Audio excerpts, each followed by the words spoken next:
So my Valentine's date took me to see Wuthering Heights because he thought it would be romantic. If you are actively trying to get your girlfriend to break up with you, this is the perfect movie. Tell her it's a classic love story. Sit back, relax, and watch the relationship dissolve in real time. If you want her silly, girlish notions for romance to evaporate instantly, if you'd like the entire concept of passion to feel like an OSHA violation, if you want her vagina dry forever, buy tickets.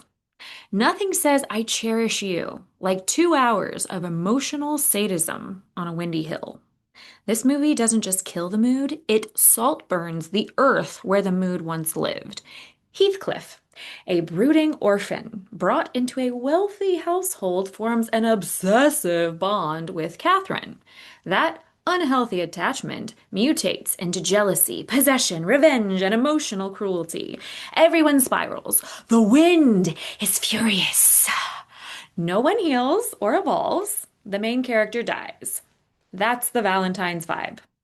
The film opens with aggressively stylized sadomasochistic tension, heavy dominance energy, erotic framing, prolonged physical intensity, no nudity, but unmistakable implication. And very early on, I found myself thinking, Emerald Fennell, I understand you said this is your subjective interpretation, that you imagined Heathcliff a certain way when you first read the novel as a teenager. Adaptation is interpretation. That's fair. But genuinely, what in the text remotely suggests BDSM masochism? What page is that interpretation from? Emily Bronte's novel is about repression, class distinction, racial othering, spiritual obsession, and the tragedy of unrequited love. It's not about an erotic woodland power play narrative. If you want to make a film about stylized domination in the woods, artistically bold, go for it. But maybe don't call it Wuthering Heights. Maybe call it Barbie Explores BDSM in the Windy Forest. In the novel, Heathcliff is repeatedly described as a dark-skinned, racially ambiguous, visually othered. His outsider identity fuels the prejudice he experiences and shapes the social violence of the story. Here, he's cast as white. The explanation reportedly given is that this is simply how Fennell imagined him when she first read the book. Hmm.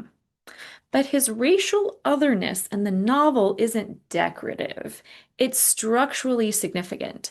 Removing it erases a layer of social tension that gives the story depth. In the novel, Catherine and Heathcliff never consummate. That absence is everything. Their love or obsession is unfulfilled, unresolved, spiritually entangled. The lack of release is what makes it tragic. It's a cautionary tale about fixation, ego, pride, and destructive longing. In this film, repression is replaced with repeated sadomasochistic sex sequences. Once you show them physically consummating that dynamic, you collapse the metaphysical torment into something literal. It simplifies their psychology. It flattens the mythic quality of their obsession into aestheticized erotic misery. That shift fundamentally changes the story's meaning. The novel includes a second generation, Kathy and Harriton, the children of Kathy and Heathcliff, who began to break the toxic cycle. There is movement towards healing, structural balance, moral evolution. The film cuts that entirely. Without it, the narrative becomes pure emotional entropy. Remove the generational arc, and the story loses dimension. What remains is atmosphere without progression. Is it romantic? Hmm. Only if your definition of romance is love equals pain equals possession equals annihilation. The characters are selfish, vindictive, and destructive. which is faithful to Bronte, but stripped of the novel's structural complexity.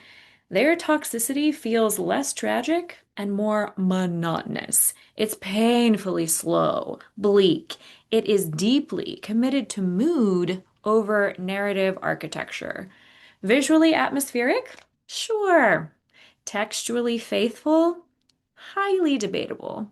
A good Valentine's Day pick only if you're aiming for immediate relationship recalibration.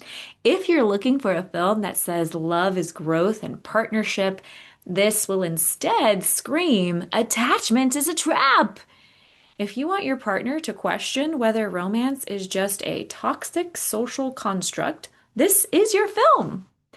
If you want a little tenderness, growth, or even literary nuance, read the book. 5 stars for breakup efficiency and beautifully shot emotional devastation set to aggressive wind. 1 star for romance. But have you seen the movie? Comment below. Let's talk about it. Or if you know any great AI bot apps, comment in the description because this movie made me realize dating humans only leads to misery. Thanks for watching.